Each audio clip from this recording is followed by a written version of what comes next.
అందరికీ వందనాలండి. దేవుడు మన కొరకు సిద్ధపరిచిన వాక్యమును చదువుకుందాం. నీ కృపా సత్యములు ఎప్పుడును నన్ను కాపాడును. ప్రియా దేవుని బిడ్డలారా, భక్తుడు అంటూ ఉన్నాడు, దేవుని కృప, ఆయన సత్యము నన్ను కాపాడుతున్నది అని.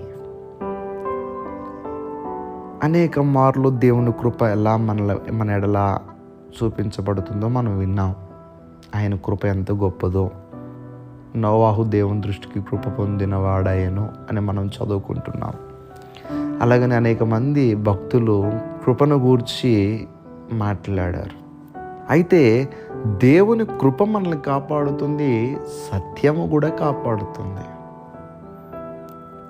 సత్యం ఎలా కాపాడుతుందండి? సత్యము మనల్ని ఎలా కాపాడుతుంది? నిజంగా ఈ మాట చూసినప్పుడు చాలా ప్రత్యేకం అనిపించింది. సత్యం కాపాడుతుందా? మనందరికీ తెలుసు దేవుని కృప మనల్ని కాపాడుతుందని. నీ కృప నన్ను విడిచిపోదు అంటున్నాడు భక్తుడు. దేవుని కృపను గూర్చిన అవగాహన మనకు ఉంది, కానీ సత్యము కాపాడుతుంది. అసలు ఈ సత్యం అంటే ఏమిటి?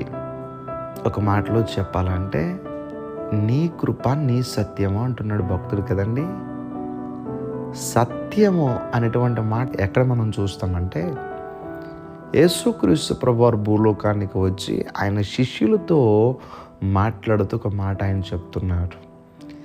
నేనే మార్గము, సత్యము, జీవమునై ఉన్నాను అంటున్నారు. సత్యము అంటున్నాడు ఆయన. అంటే యేసుక్రీస్తు ప్రభువారు సత్యము. రోజున అనేకమైనటువంటి అబద్ధ బోధలు చేశాయి, రకరకాలైనటువంటి ప్రచారాలు, కానీ యేసు ప్రభువారు సత్యము అని చెప్తున్నారు.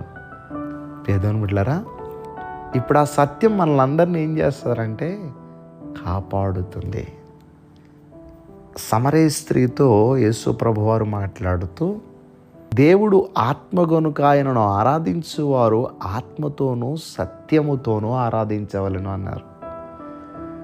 ఎవరితో ఆరాధించాలండి? ఎలా ఆరాధించాలండి? ఆత్మతోనూ సత్యముతోనూ. ప్రియ దేవుని బిడ్డలారా, ఇప్పుడు సత్యం ఏం చేస్తుందంటే మనల్ని కాపాడుతోంది. భక్తుడు అంటున్నాడు, మనుషులందరూ రక్షణ పొంది సత్యమును గూర్చిన అనుభవ జ్ఞానము గలవారై ఉండవలెనని అంటున్నాడు. రక్షణ పొంది సత్యమును గూర్చిన అనుభవ జ్ఞానము గలవారై, సత్యమును గూర్చినటువంటి అనుభవం మనకు ఉండాలి. యేసుక్రీస్తు ప్రభువారే సత్యము.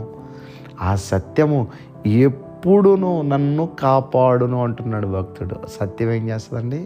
మనల్ని కాపాడుతుంది. నిజంగా సత్యము మనల్ని వెతుక్కుంటూ వచ్చింది కనుక మనం సత్యములో ఉండగలిగాం. నా మాటలు మీకు అర్థమవుతున్నాయో లేదో కానీ, సత్యము మనల్ని వెతుక్కుంటూ వచ్చింది కనుక సత్యములో మనం ఉన్నందుకు మనం అందరం కూడా ధన్యులం. దేవుడి యొక్క మాటలో మనం వీడిలో దీవించి ఆశీర్వదించను గాక. దయచేసి ప్రార్థన చేసుకుందాం. సర్వశక్తిమంతుడా మీకు వందనములు. ఈరోజు వాక్యము ద్వారా మాతో మాట్లాడిన రీతిగా సత్యము ఎప్పుడు నన్ను కాపాడును అని చెప్పిన రీతిగానే ఆ సత్యము మమ్మల్ని వెతుక్కుంటూ వచ్చి ఈరోజు వరకు మమ్మల్ని కాపాడింది ప్రభువా. ఇంకా నువ్వు సత్యములో మేము నిలిచి ఆత్మతోనూ సత్యముతోనూ మిమ్మల్ని ఆరాధన చేస్తూ సత్యమును గురించినటువంటి అనుభవ జ్ఞానము కలిగి మేము ఉండుటకు సహాయము చేయమని ప్రార్థన చేస్తూ, ఈరోజు నీ బిడ్డలు వారు పనులు ప్రారంభిస్తూ ఉండగా నీ బిడ్డల పనులకు మీరు తోడుగా ఉండి వారి అవసరములన్నిటినీ కూడా తీర్చి రోజంతా నీ బిడ్డలు సంతోషంగా ఉండులాగా నీ బిడ్డల చేయి పట్టుకుని మీరు నడిపించమని యేసుక్రీస్తు వారి యొక్క నామం పేరట అడిగి వేడుకుంటూ ఉన్నాం మా పరమ తండ్రి. Amen, amen, amen.